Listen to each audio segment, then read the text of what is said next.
बच्चों शुभ दिवस। ऑनलाइन शिक्षण की इस श्रृंखला में आपका स्वागत है।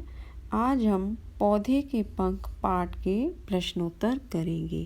पहला प्रश्न है, श्रीधर कौन था और वह लेखक के घर क्यों आया? श्रीधर लेखक की माँ की प्रिय सखी रीता का पुत्र है। वह अपनी माता के साथ श्रीधर की बहन की शादी में उसके घर आया था। दूसरा प्रश्न है, लेखक को श्रीधर से जलन का अनुभव क्यों हो रहा था? इसका उत्तर है, लेखक को श्रीधर से जलन का अनुभव इसलिए हो रहा था क्योंकि श्रीधर के पास ऐसे बहुत से गुण थे जो लेखक में नहीं थे। लेखक अपने आप को हम उम्र मानता है और वह चाहता है कि जो बातें श्रीधर में हैं उसमें होनी चाहिए। इस वजह से लेखक अपने आप को कमज़ोर मान रहा है। श्रीधर को देखकर लेखक को अपने ऊपर झुंझलाहट क्यों हो रही थी?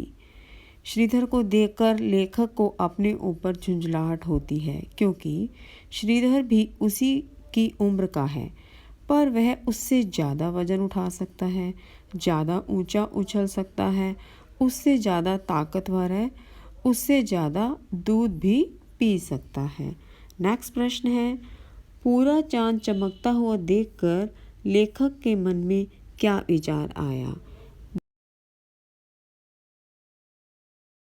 पूरा चांद चमकता हुआ देखकर लेखक के मन में यह विचार आता है कि उसकी माँ उसे अकेले कहीं भी नहीं जाने देती और चांद की माँ इतने बड़े आकाश में चांद को खुला घूमने के लिए छोड़ देती है।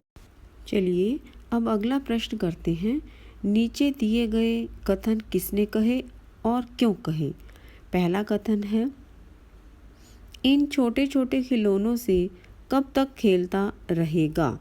ये कथन थे श्रीधर ने लेखक से कहे क्योंकि श्रीधर अपने उम्र के हिसाब से खेल नहीं खेल रहा था।